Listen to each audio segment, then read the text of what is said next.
Good afternoon, everyone. It is October the 14th, 2024.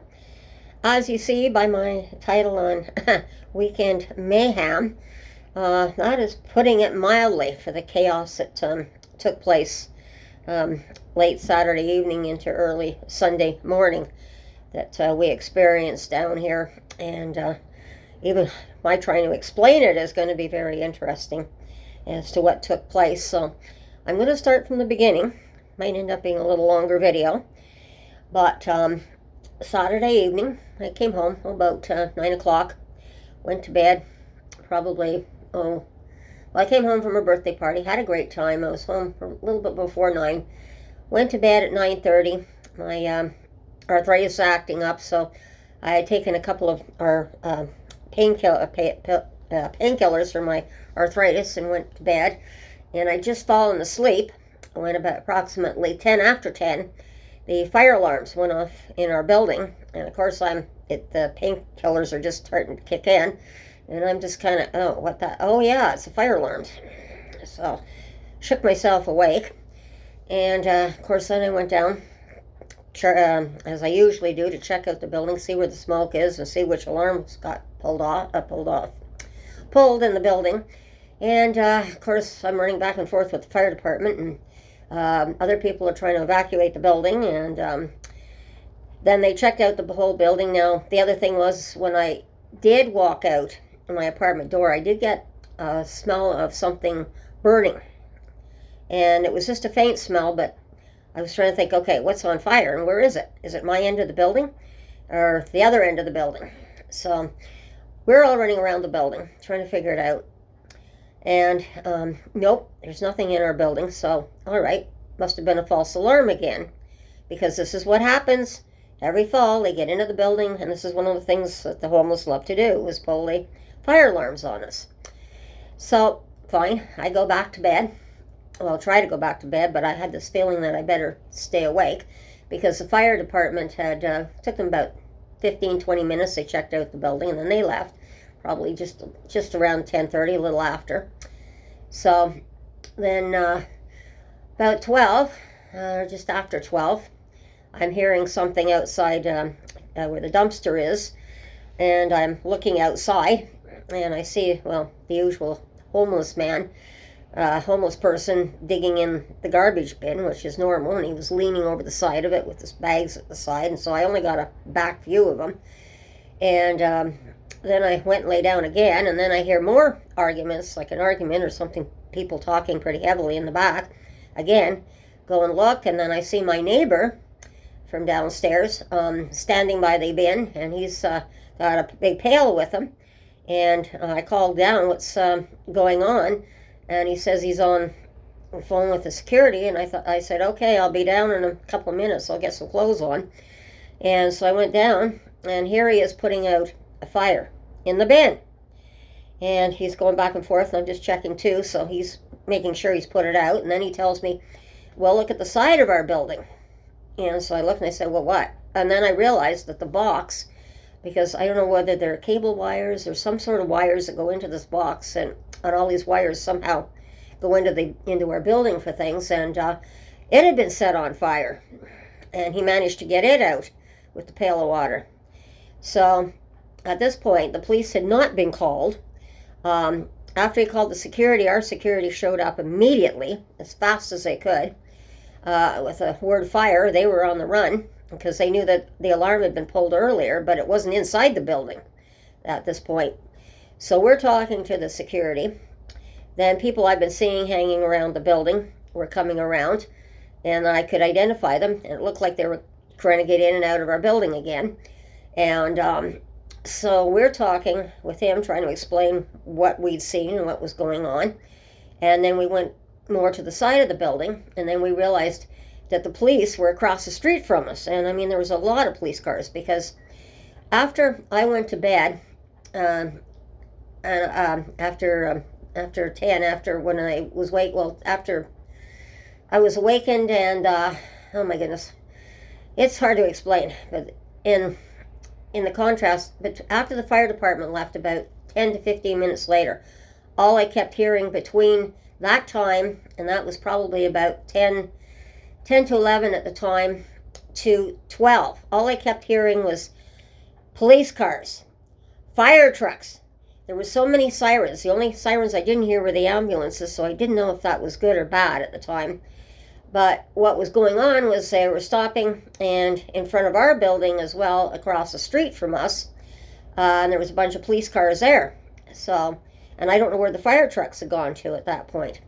So we went around to the side of the building because one of the homeless people was trying to get back, trying to get into our building, and was walking around, and our guard here, our security, turned around, told her to get off the property. It was private property. She turns around, walks away, and then she turns around and tries to go into the back of our property.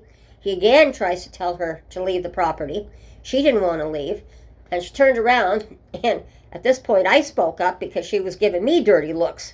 And I just looked at her and said, look, lady, don't give me dirty looks, just keep on walking. And she kept on walking, and just at that point there was more police cars pulling up on our street to go around where the corner was to where the other police cars were across the street.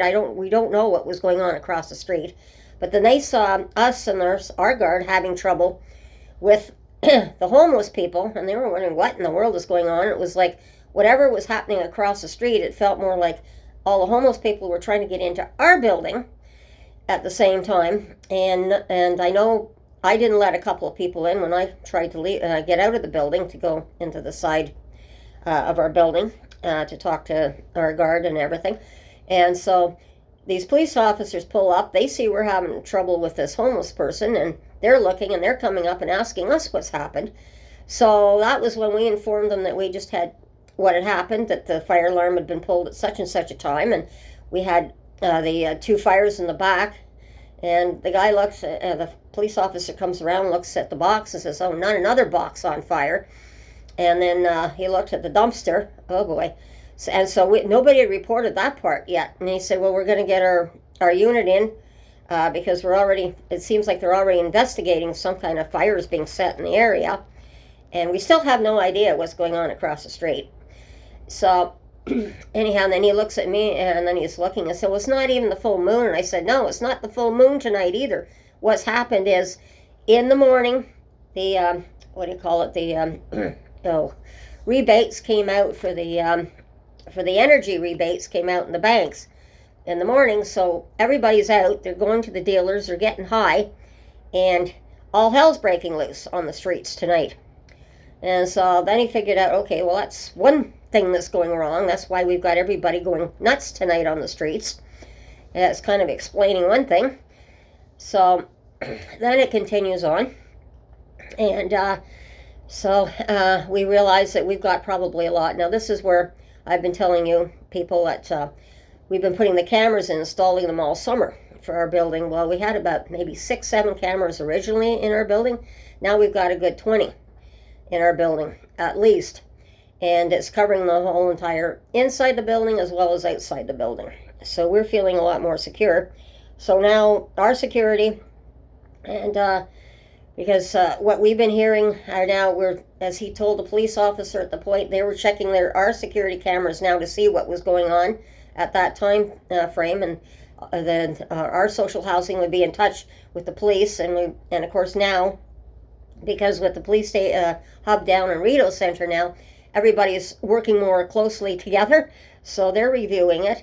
And then the gentleman who put out the fire, he is one of the ones that he stays up all night. He's got a camera, and he was watching his vehicle in the parking lot because we've had break-ins in the cars as well. And so he saw something strange going on. That was also, and hearing something, so he went out at the time. That's how we discovered the fires. So that was good.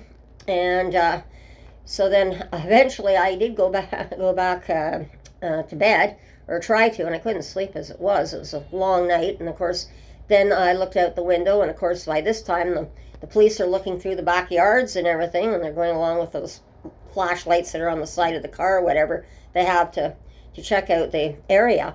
So, and then another police car parks in our parking lot in the back too. So there was something definitely going on. We didn't know. We didn't call the police, but the police hooked in because of what was going on at our building. So that ended up happening, and then we found out too that there was a fire, a house on fire further down. That was getting the fire department involved, and so it was just total chaos. And so I finally went back to bed, but yeah, it was a long weekend. I'm still somewhat tired. I'm still trying to recuperate. But what I'm seeing out of this is I'm thankful for the cameras. They're going to tell their own story, I'm sure. And if they've seen anything of what it sounds like, whoever was on the run may have been even part of the, could have been part of the homeless people even trying to get into my building. But I still have more questions about the timing of it all, because this was like I said, it started about 10 after 10 in the evening when our alarm was pulled. About half an hour later, then all hell's breaking loose. You've got police cars going every which way. You've got fire trucks going every which way. And it just sounded like we were having an invasion down here at the time. And of course, everybody is being wakened up at the time. So I'm glad I stayed up for it. But then it's just the way the time frame was in here. And if I want to put out something hypothetically, I mean, why would someone, if there's not a fire and it's not, maybe it wasn't even a false alarm when they pulled our alarms here was, and because they may have known they could have got into our building, easily. And if maybe somebody knew somebody was going to start fires or something, and maybe they pulled the alarms to try and get the fire department down here just to make sure that they were in the area when everything was going to start up. And then another hypothetical question is, I'm saying, well, if it's just one person, fine, but what if it was a bunch of people? And then I'm thinking, if it's a bunch of people that were starting fires, because they were all over the area, it seemed like it might be more than one person. I'm thinking, okay, now they're putting the fentanyl in the drugs. They were all going out, getting high. They were higher than kites, and the fentanyl usually kills people, but it was like, what the heck did they maybe put in the drugs tonight and for that night? Because it was just total chaos here. I'd never seen it before, because they were running all over the place. And this is normal, because as Julie says, when they do get high, and this is what I've seen, and they got a check coming in, they go out, they get their drugs, they don't sleep in the shelters because they're so high, they get kicked out of the shelters. So they get left on their own to do their own thing on the streets overnight. So it's also making me think that if it's the drugs that are doing this, and there's a bunch of people, everybody just went loopy tonight for some reason, whatever was in the drugs, or that night, I should say, not tonight, but that night, maybe what they have to do is like they did with the old-fashioned policing years ago, when my ex-husband was the police officer, was on the force. They had the good old drunk tank, and they simply just rounded up the drunks, put them in the drunk tank, let them sleep it off overnight. Well, maybe they have to get a similar program, like the ones that are really high, can't look after themselves, and the ones that are causing the trouble is put them kind of like overnight or 72 hours, whatever, in a place where they can't harm anyone. They have medical staff there to look after them.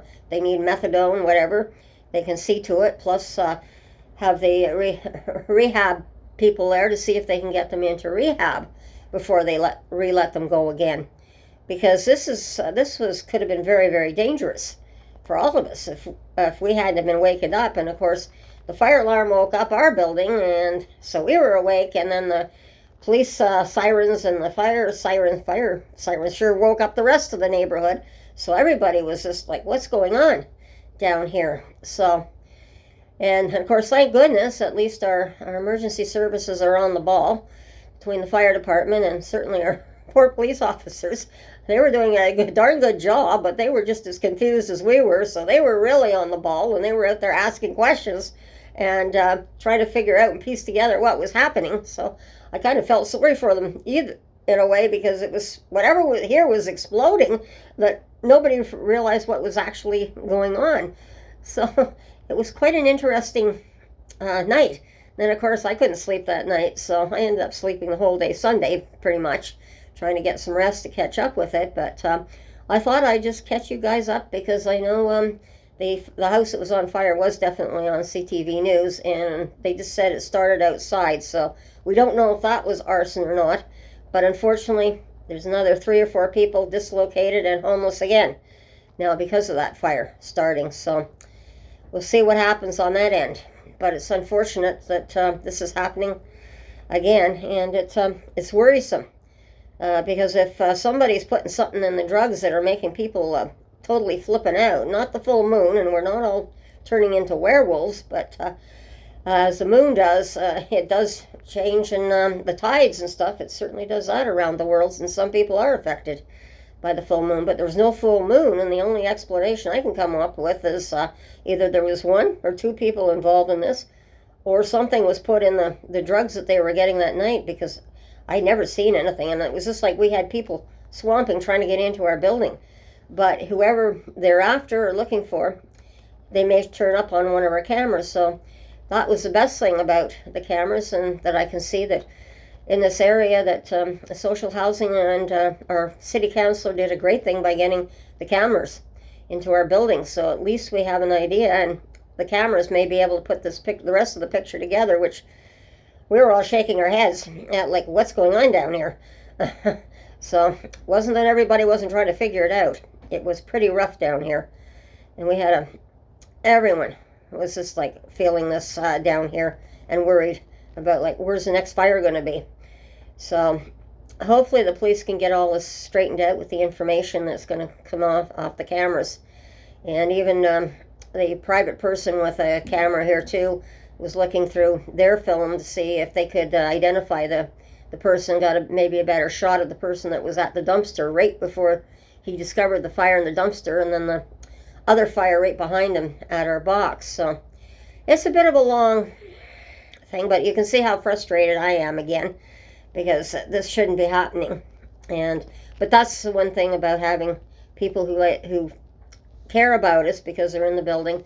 They care about us, they care about the building, they care about the people in the building, and they like to stay up at night. So they're kind of our night hawks, and it's nice because this is what neighbors do with each other. We watch each other's backs. So our night hawks are out there watching us while the rest of us are trying to get some sleep. So I just want to praise them for being night hawks and being there to look after the rest of us in the building. So thank you for that as well. So everyone, have a great day. Take care.